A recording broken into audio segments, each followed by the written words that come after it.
ko camarade Guy Marius waxee fu askan wi bëtam tooyee wala bëtam xonkee ñu jug jéem ko fomp wala jéem a àndandoog ñoom fomp ko. alors Guy baalu na ak baalul na ma ñaan na amin bu ñaanee day dal macha allah kon jarul may baalu ak di ñaan problème bi nag sunu grand Aliou Faye def na jeunesse bi donc wax na leen li xew jarul kon ma ciy dugg donc man damay attaquer rek droit au but ndax lu jig njaag ñëpp xam nañ ni kenn mooy njaag man duma wax ak surga ñun suñu mouvement yi d'habitude du ñuy wax ak surga ñun waa FRAPP ak ñun waa Y'en a marre ñun bu ñuy wax dañuy wax ak njaatige te benn njaatige bi fi am muy le président de la République Macky Sall Macky Sall umpalewul ni Sénégal dafa toog ci bomb bu ñuy wax coowal problème mu suuf mu nekk bomb boo xamante ni buñ ko gaawul désamorcer bés bu exploser mara day taali waaw ginnaaw ba ñun ñii nga xamante ni dénkuñu ñu benn responsabilité kenn waxuñu yaay président kenn waxuñu yaay conseiller municipal kenn waxuñu yaay maire kenn waxuñu yaay député ni ministre de l'habitat ou des terres je sais pas quoi ndéem ñun ñoo ko jël def ko préoccupation lépp ngir bëgg garder la cohésion sociale fexe ba réew mi di dal di am jàmm à plus forte raison moom mi nga xamante ni mooy njaatige bu mag bi kon bu ñuy interpeller moom la ñuy interpeller directement ndax toog nañoo ak ay service am toog nañoo ki nga xamante ni mooy colonel Descos toog naa ki nga xamante ni moom la ñu dénk wàllum foncier toog naa ki nga xamante ni mooy urbanisme toog naa ki nga xamante ni moo yor habitat donc ñooñu ñëpp xam nañ ni rendre nañ ko compte kon le président de la République Macky Sall bàyyi sa tëx-tëxlu gi kilifa bu nekkee ci kër ay ginaar bu ñuy jote sax na daw àtte te xam ni bés bu coow li éclaté dina yegsi ci sa kaw te bu agsee ci sa kaw dina fekk mu trop tard Macky Sall le président de la République jugal nga régler coowal suuf si am Sénégal balaa moo jur musiba fan yële passé ma gis bi fi coowal mbir moomu amee ba mu indi fi lim fi indi ba ñu ci jógee ma gis mu am taxawaay bi ne man de sama waa dëkk danoo mer ba tax loolu juróon ay jàmmarloo ba jàmmarloo yi débordé ba am fu mu naroon a yóbbu réew mi donte gëm na ko donte gëmu ko donte ni mu ko defee baax na donte baaxu ko bam ne man de comprendre naa sama jeunesse dañoo bëgg liggéey mu jaral ko mu génne koppar ju bëri pour jëndal ñu liggéey ci Macky Sall laa gisee kuy jënd liggéey pour jëndal ñu liggéey waa donte baax naam baaxul yooyu yëpp ça n'a pas de sens li am solo mooy nopp boobu nga dékk sa askan sa jeunesse ba ne dañoo soxla liggéey di nga fexe pour saafara ko nopp boobu nga lañ bëgg nga dékkaat ko sa askan bi nga xamante ni dañoo am problème mu suuf parce que problème dañ koy anticiper ni ñuy anticiper problème mooy yaa ngi dégg ni coow a ngi am nga la waaye taxawal nga jël question bi nga régleel ko sa bopp su fekkee say service dañoo incompétent mëtee wuñu ko maanaam wala bu fekkee ña nga ko dénk mëtee wuñu ko jëlal ko sa bopp et ci coowal Dougar bii nag mu nekk coow lu un peu particulier ndax bi coow li commencé ba ñun waa FRAPP ak ñun waa Y'en a marre waa Dougar seet si woon ñu waxtaan ceeg ñoom commencé teg ay def ay plan d'action ak ñoom ci ñaari semaine ci ginnaaw mu amoon fa xeex bu metti entre gendarme ak ñun askan wi bi xeex bi méttee loolu ñu gis ni xeex bi du solution ndax gendarme saa ngi gaañu askan baa ngi gaañu est-ce que toog waxtaan du nekk la meilleure solution bi ñu woowee colonel Descos ñëw wàcc ci terrain bi mu wàccee ci terrain bi effectivement mu déglu ñu bi mu ñu dégloo ñun waa FRAPP man kilifa ak Guy Marius Sagna ñu waxtaan ak colonel bi lu tolloog 1 heure de temps daanaka ndogu fa la ñu fekk foofu ci site bi ñu waxtaanee li génnee woon ci waxtaan wi mooy du ñu def benn démolissement du ñu maanaam du ñu toj dara dañuy continuer terrassement bi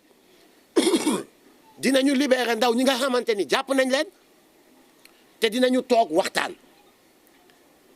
mu nekkoon 3 points yi nga xamante ni bi ñu fa ñëwee ñun loolu la ñu demandé woon ah mu fekk si ñu si waaye dafa mel ni fekk si boobu daf ñu doon nelawal ndax après lan la ñu gis mu kale rendez-vous ne dinañu toog ñun waa Y'en a marre waa FRAPP ñun waa askanu Dougar moom colonel bi ak ki nga xamante ni mooy entreprise bi tudd Peacock ak préfet ci boppam bi nga xamante ni moom le préfet il est mouillé jusqu'au moelle épinière ndax moom toog boobu du ko arrangé moom ndax moom c'est le premier bandit foncier c'est le premier voleur de suuf alors naka noonu comme ni ko grand Aliou waxee ah ñu am mbetteel lool bi ñu demee ba parce que nit ki nga ne en tant que colonel nga taxaw nga ne dinaa tëgg rendez-vous joxe date joxe lépp ba ñu validé nit ñi jógee ko Dougar Diamniadio ñëw ba Dakar pour rendez-vous boobu am ba ñu accès ca buntu ba mooy 1 minute ñu ne ma agsi nañ may leen maa ngi ñëw rejoindre leen le temps ma woo colonel bi na ma responsable pick-up bi maanaam naar bi marocain bi ñëw di sàcc suuf yi avec la complicité de nos autorités dafa dem korité ji yoo yaay loolu vraiment nekk un insulte que même le colonel devait refuser parce que y a pas plus important dara ëppul solo ay askan yu war a toog di xeex ak di gaañante ñu bàyyi korité ki tabaski ak takkum jabar lépp teg ko fa la lijjanti loolu ba noppi parce que dama jàpp ni tabaski balaa neex dëkk bu dal la korité balaa neex dëkk bu dal la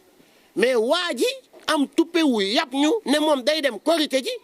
ba pare ñoom ñu renforcer seen effectif la gendarmerie dolli fa ay gendarme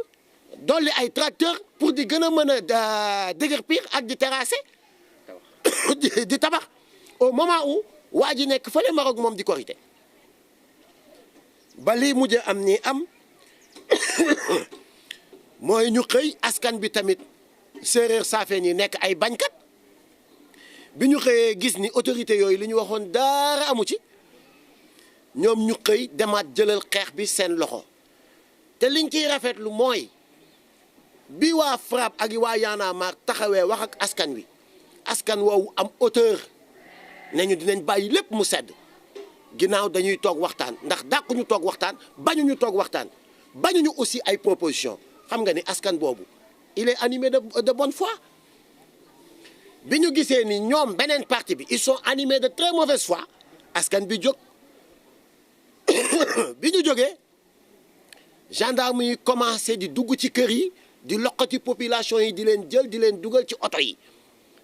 gendarme yi di gaañu ñuy xeex ak askan bi gendarme yi di gaañu askan bi di gaañu ba démb bi may jógee voyage di ñëw ci yoon bi la ma suñu benn membre Sissoko woo ne ma dafa am sax benn manifestant bu damb gendarme yi ñu ngi ko téye bañ ko libérer pour ñu faji ji ko ci laa woo colonel bi après mujj nañ ko génne ba faji ji ko aywa léegi nag li ñuy ñaawlu ñun waa Y'en a marre ak waa FRAPP mooy comportement bi nga xamante ni suñ autorités yi ñu ngi ko am lan moo leen jaral ñu bàyyi un étranger parce que aussi on est tous des Africains dañu dañu gëm le panafricaniste mais tamit nag ku ci nekk tey da ngay sauver ses intérêts dëkk doo dégg benn sénégalais bu dem ba Maroc di fa am 1 mètre carré bañuñu benn marocain bu ñëw fii comme ni ko Aliou Faye waxee ci règle de l'art am fii 80 hectares wala 80 000 hectares su fekkente ni luy delluwaat ci askan wi la ba pare mu am ko en bonne et due forme mu jaar ci fi mu war a jaar bañuñu loolu la ñuy bañ kañ mooy fekk askan yi am seen suuf sa am këyit ñu am ci seeni propre projet ñeneen ñëw di sàkketoo yoo la yaay machin affaires sociaux logements sociaux lu baax la bëgg nañ ko bëgg nañ ay dëkkuwaay kay yu yomb waaye nan lañ koy amee dëkkuwaay yu yomb yooyu dañuy ñëw foq ci suufu askan bi askan boo xamante ni nee na la pare nañ pour waxtaan askan boo xamante ni nee na pare nañ pour ngeen defal ñu ay proposition bu fekkee da ngeen gis ni logements sociaux yi fii la gën a baaxee nañ leen waxtaan ñu xool nañ leen koy bàyyeewee ngeen proposé ñu askan bu la wax loolu askan boobu xam nga ni askan yooyu kenn gënu leen nekk ay patriote kon dafa am luy ñuul ci suuf ba tax na peut-être ñoom bëgguñ loolu am léegi nag xoddiku balaa ngaa lakkale le président de la République monsieur Macky Sall yëg nga coowal foncier yëg nga coowal suuf li am ci Sénégal am na loo xamante ni ñun duñu